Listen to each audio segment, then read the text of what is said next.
वाळल्यानंतर अजिबात काळे पडत नाहीत आणि तळल्यानंतर लाल सुद्धा होत नाहीत असे हे पांढरे शुभ्र बटाटा वेफर्स किंवा बटाटा चिप्स बनवण्यासाठी आपल्याला उन्हाची सुद्धा गरज पडत नाही। अगदी साध्या सोप्या पद्धतीने हे बटाटा वेफर्स तयार केलेले आहेत। मस्त दुप्पट नाही तर तिप्पट फुलतात, क्रंची आणि क्रिस्पी होतात आणि अजिबात कडक वगैरे होत नाहीत। जास्तीत जास्त 1 ते 2 तासामध्ये तुम्ही याला अगदी आरामात बनवू शकता आणि एकदा बनवून ठेवल्यानंतर 1 वर्ष नाही तर 2 वर्ष सुद्धा हे आरामात टिकतात, अजिबात खराब वगैरे होत नाहीत।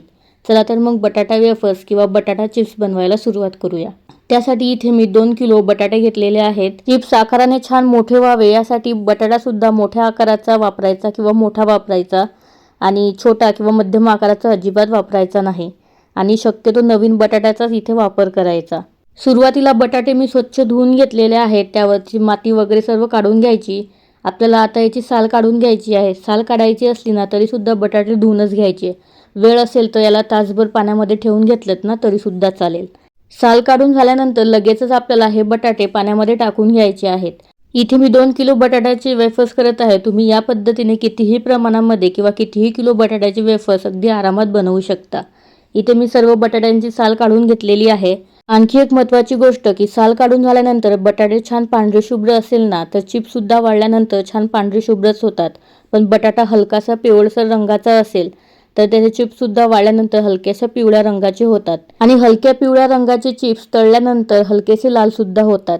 पण हे साल काढून झाल्यानंतर आपल्याला कळते। तर इथे साल काढलेले बटाटे मी 2 वेळा पाण्याने स्वच्छ धुवून घेतले आणि परत एकदा याला पाण्यामध्ये मी बुडवून ठेवलेलं आहे। आता आपल्याला बटाट्याचे चिप्स किंवा स्लाइस पाडून घ्यायचे आहेत। त्यासाठी इथे मी स्टीलची स्लायसर घेतलेली आहे। तुम्हाला कुठल्याही भांड्याच्या दुकानामध्ये हे अगदी आरामात मिळून जाणार किंवा ऑनलाईन सुद्धा अगदी आरामात मिळते।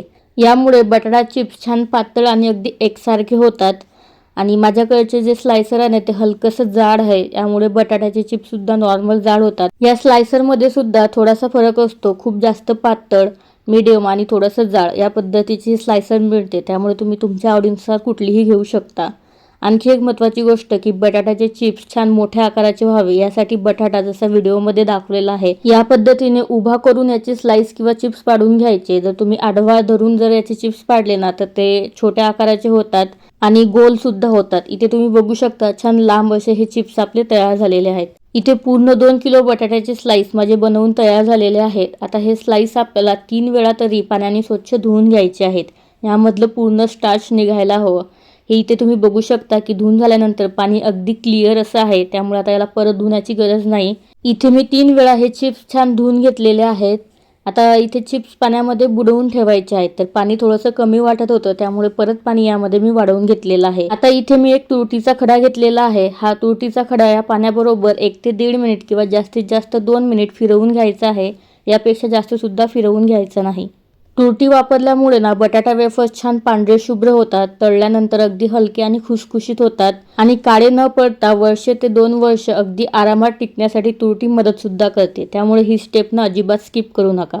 आता यावरती झाकण ठेवून देऊ आणि लगेचच एका मोठ्या कढईमध्ये मी पाणी घेतलेलं आहे भरपूर, यामध्ये परत एकदा तुरटीचा खडा टाकायचा आणि हा खडा सुद्धा जास्तीत जास्त 1 मिनिट किंवा 1.5 मिनिटच या पाण्याबरोबर फिरवून घ्यायचा आणि लगेच काढून सुद्धा घ्यायचा आहे।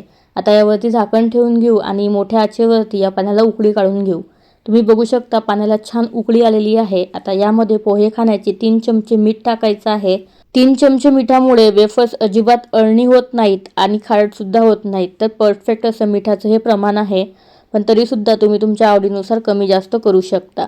आता पाण्याला उकळी आलेलीच आहे। आता पाण्यामधून किंवा तुरटीच्या पाण्यामधून जे चिप्स किंवा स्लाइस आपण बनवून घेतलेले होते ते सर्व पाण्यामधून नितळून या उकळत्या पाण्यामध्ये टाकायचे आहेत आणि हवं असेल तर झाकण ठेवून 5 मिनिट मोठ्या आचेवरती याला शिजवून घ्यायचं। इथे मी झाकण न ठेवता 12 ते 15 मिनिट शिजवून घेतलेलं आहे आणि शिजवत असताना मध्ये मध्ये जसं व्हिडिओमध्ये दाखवलेलं आहे या पद्धतीने हे चिप्स आपल्याला खालीवर करून घ्यायचे आहेत। यामुळे सर्व बाजूने किंवा खालचे आणि वरचे दोन्ही चिप्स अगदी एकसारखे शिजल्या जातात। आता चिप्स शिजले की नाही हे कसं चेक करायचं, तुम्ही इथे बघू शकता की एक चिप्स घेतलेला आहे, याला ओढल्यानंतर लगेच तुटत आहे किंवा कागद जसा फाटतो ना अगदी त्या पद्धतीने हा चिप्स होत आहे। आणखी एक पद्धत की तुम्ही चिप्स हा फोल्ड करून बघायचा, फोल्ड होतोय पण तुटत नाही आहे, तर समजून जायचं की चिप्स आपले छान शिजलेले आहेत।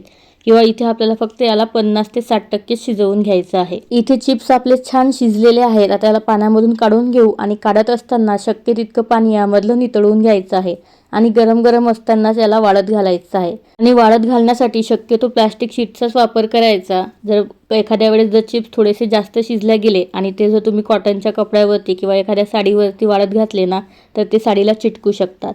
तर इथे मी सर्व चिप्स वाळत घातलेले आहेत. आता 2 दिवस फॅन खाली मी घरामध्येच किंवा सावलीमध्येच याला सुकवून घेतलेले आहेत. हे चिप्स उन्हामध्ये सुकवायची अजिबात गरज नाही. 3-4 वर्ष आधी बरेच वर्ष चिप्स उन्हामध्ये वाळवून घ्यायचे, कारण ते वर्षभर साठवून ठेवायचे असतात. पण मागच्या 3 ते 4 वर्षांमध्ये ना चिप्स हे घरामध्येच वाळवले जातात आणि उन्हामध्ये वाळवलेले चिप्स आणि घरामध्ये वाळवलेले चिप्स यामध्ये खूप फरक आहे. इंस्टाग्रामवरती हे चिप्स घरामध्ये किंवा फॅन खाली सुकवलेले असल्यामुळे ते छान वाळतात का किंवा वर्षभर टिकतात का, खराब वगैरे होतात का, असे भरपूर प्रश्न आलेले आहेत. तर हे चिप्स फॅन खाली सुद्धा छान वाळतात आणि अजिबात वर्षभर सुद्धा खराब होत नाहीत आणि खरंच तळल्यानंतर लाल सुद्धा होत नाहीत आणि सुकल्यानंतर काळे सुद्धा होत नाहीत. तुम्ही इथे बघू शकता. तर इथे मी तुम्हाला काही चिप्स तळून सुद्धा दाखवलेले आहेत. छान दुप्पट नाही तर तिप्पट फुललेले आहेत आणि पांढरे शुभ्र सुद्धा तळल्या गेलेले आहेत. आता हे चिप्स तुम्ही कुठल्याही डब्यामध्ये अगदी 1-2 वर्ष आरामात साठवू शकता. यासाठी एअरटाईट कंटेनर किंवा हवाबंद डब्बाच हवा असं काहीच नाही. त्यामुळे तुमचे चिप्स अजून बनवायचे बाकी असणार तर नक्की या पद्धतीने बनवून बघा. आणि तुम्हाला बटाटा वेफर्स चिप्स कसे वाटले हे मला कमेंट करून नक्की सांगा. आवडल्यास व्हिडिओला लाईक करा, जास्तीत जास्त शेअर करा आणि चॅनलला सबस्क्राईब सुद्धा करा.